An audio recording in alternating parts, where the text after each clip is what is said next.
The U.S. tariff system was created when Alexander Hamilton descended from the heavens with a golden tax plan. Actually, wait, I'm getting word that that's not true at all. Huh? Okay, well, the real story involves a desperate new nation on the brink of financial collapse, a controversial solution, and 200 plus years of economic warfare that continues today. I'm breaking down how this emergency measure evolved into the weapon presidents still wield in global trade battles today. So how did tariffs in America actually begin? Well, it wasn't on invisible tablets, and it definitely wasn't invented by Emperor Constantine.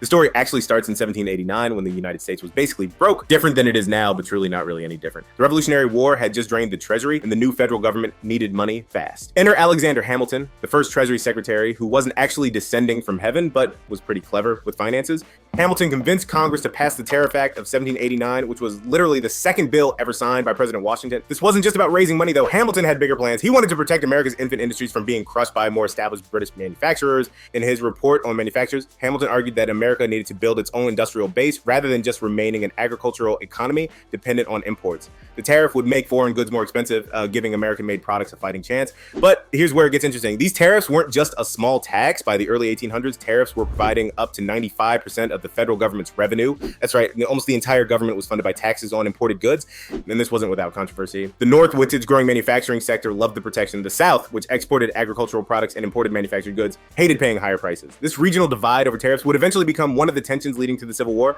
That and the 3/5 conversation, I think, may have really put a damper on things. But anyway, after the Civil War, America entered what you might call the golden age of protectionism. From 1861 to 1933, the United States had some of the highest tariff rates in the world, averaging around 40 to 50% on manufactured imports.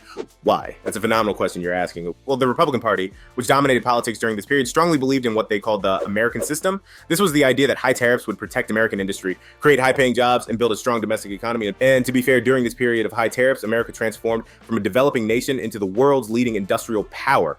By 1900, the U.S. was producing more steel than Britain and Germany combined, and American manufacturers were starting to dominate global markets. But there was a dark side to this success. The Smoot-Hawley Tariff Act of 1930 raised tariffs to their highest levels ever, up to 60% on some goods. When other countries retaliated with their own tariffs, global trade collapsed by about 2/3. While economists debate how much this contributed to the Great Depression, it certainly didn't help matters.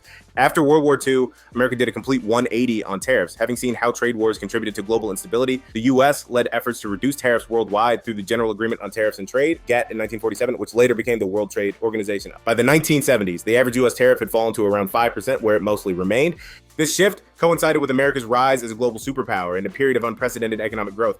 But the story doesn't end there. Even as overall tariff rates fell, specific industries continued to receive protection.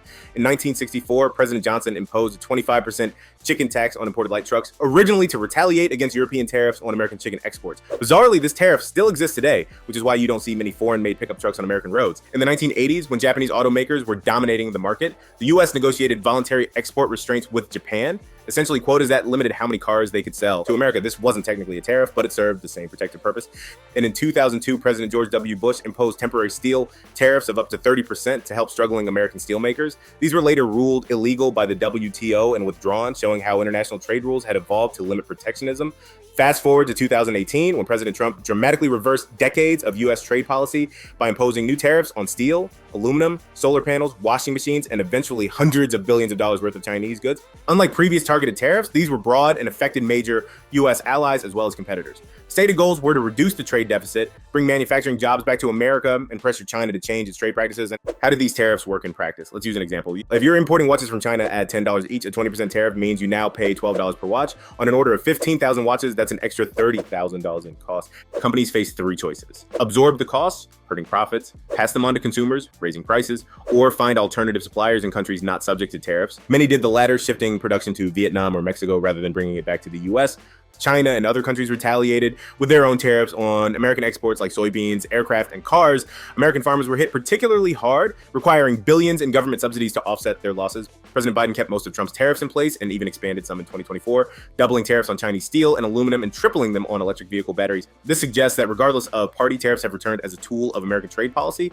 But now Trump is back with even more demands, though it seems he may have put a pause on them at least for now. So what have we learned to be real? I don't know. From this 200+ year tariff saga, tariffs have evolved from being America's primary revenue source to a weapon in international trade disputes. They've been credited with helping build American industry and blamed for deepening economic crises. The debate continues today. Do tariffs protect American jobs or just raise prices for consumers? Do they strengthen national security or provoke damaging trade wars? One thing's for sure. Tariffs aren't just dry economic policy. They're a powerful tool that shapes everything from the cars we drive to the phones in our pockets. And as global competition intensifies, they're likely to remain a controversial feature of American policy for years to come. Stay curious about how these invisible taxes affect your everyday life, because whether you realize it or not, you're paying them. Appreciate you staying as long as you did, because you know you didn't have to, but I imagine if you did, it's because you like the content. So feel free to subscribe and comment with your thoughts on anything I may have missed, or just comments on how you're feeling. Oh, love you all. See you soon.